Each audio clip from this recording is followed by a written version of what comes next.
জয় যিশু। প্রথম পাঠ, লেবীয় গ্রন্থ, ১৩ অধ্যায়, ১ থেকে ২ পদ, ৪৫ থেকে ৪৬ পদ। কুষ্ঠ রোগীদের সম্বন্ধে আদি বিধানের নির্দেশ। একদিন ভগবান মোশি ও আরনকে এই কথা বললেন, কারো দেহের চামড়ার ওপর যদি তেমন কোনো ফোলা, ফুসকুড়ি বা চকচকে দাগ দেখা যায়, যা থেকে কুষ্ঠজাতীয় কোনো চর্মরোগ হতে পারে, তাহলে সেই লোককে যাজক আরন বা তার যাজক পুত্রদের কারো কাছে নিয়ে যেতে হবে।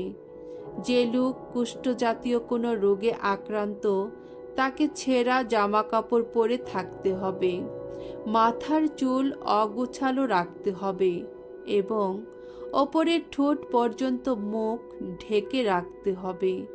তাকে জোর গলায় বলে চলতে হবে, অশুচি অশুচি, যতদিন না তার সেই রোগ সেরে যায়, ততদিন সে অশুচিই থাকবে। অশুচি বলে তাকে আলাদা জায়গায় বাস করতে হবে। তার সেই অশুচিতার জন্যে তাবস্থানটির বাইরেই বাস করতে হবে। প্রভুর বাণী। ঈশ্বরকে ধন্যবাদ। সাম সঙ্গীত ১২৩ অধ্যায়, ১ থেকে ৪ পদ। ধো, প্রভুর দিকে তাকিয়ে আছি, কবে পাব তার দয়া। তোমার দিকেই চোখ তুলে চেয়ে আছি, ওগো স্বর্গলোকে সমাসীন তোমারই দিকে। যেমন প্রভুর হাতটির দিকে চেয়ে চেয়ে থাকে কৃতদাসের চোখ, আহা, আমাদের ঈশ্বর যিনি, ভগবান যিনি, তার দিকেও তো তেমনি করেই চেয়ে চেয়ে থাকে আমাদের দুটি চোখ। করুণা দেখাও, ওগো ভগবান, করুণা দেখাও তুমি।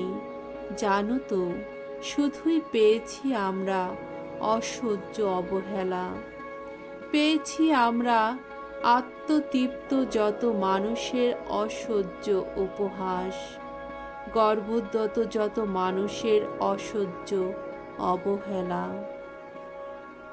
দ্বিতীয় পাঠ, করিন্থীয়দের কাছে প্রেরিত দূত পলের প্রথম পত্র, ১০ অধ্যায়, ৩১ পদ, ১১ অধ্যায়, ১ পদ। আমি যেমন খ্রিস্টের দৃষ্টান্ত অনুসরণ করি, তোমরা তেমনি আমারই দৃষ্টান্ত অনুসরণ করো। প্রিয়জনেরা, আহারই করো, পানই করো, আর যাই করো, ঈশ্বরের মহিমা প্রকাশের জন্যেই তা করো।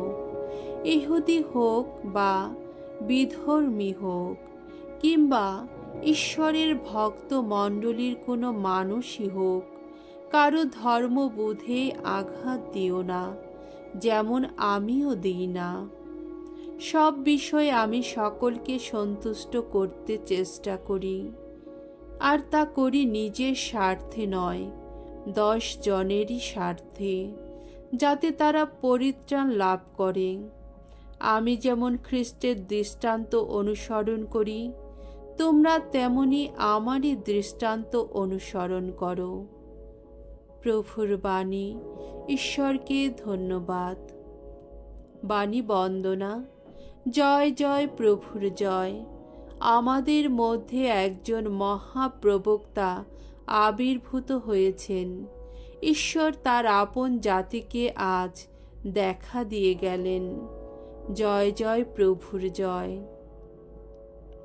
মঙ্গল সমাচার। মার্ক রচিত মঙ্গল সমাচার ১ অধ্যায়, ৪০ থেকে ৪৫ পদ। যিশুর কৃপায় একজন কুষ্ঠরোগীর আরোগ্য লাভ। একদিন একজন কুষ্ঠরোগী যিশুর কাছে এলো। তার সামনে হাঁটু গেড়ে সে মিনতি করে বলল, আপনি চাইলেই আমাকে সারিয়ে তুলতে পারেন। তাকে দেখে যিশুর অন্তর করুণায় ভরে উঠল। হাত বাড়িয়ে তিনি তাকে স্পর্শ করে বললেন, তাই চাই আমি, তুমি সেরেই ওঠো। সঙ্গে সঙ্গে তার কুষ্ঠরোগ দূর হয়ে গেল, সে সেরেই উঠল। যিশু তাকে তখনই সেখান থেকে চলে যেতে বললেন।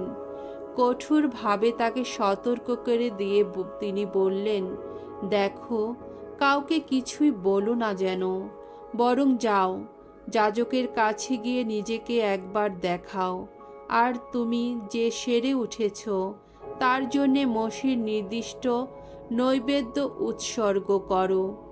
সবাই জানুক তুমি এখন রোগমুক্ত। লোকটি কিন্তু সেখান থেকে গিয়ে কথাটা বলে বেড়াতে লাগলো এবং তা চারিদিকে রাষ্ট্র করে দিল। ফলে যিশু কোনো শহরে আর প্রকাশ্যে যেতে পারলেন না। তিনি বাইরে নানা নির্জন স্থানে থাকতে লাগলেন, কিন্তু তবুও লোকে চারদিক থেকে তার কাছে আসতো। প্রভুর মঙ্গলময় বাণী। খ্রিস্টপ্রভু তোমার প্রশংসা হোক।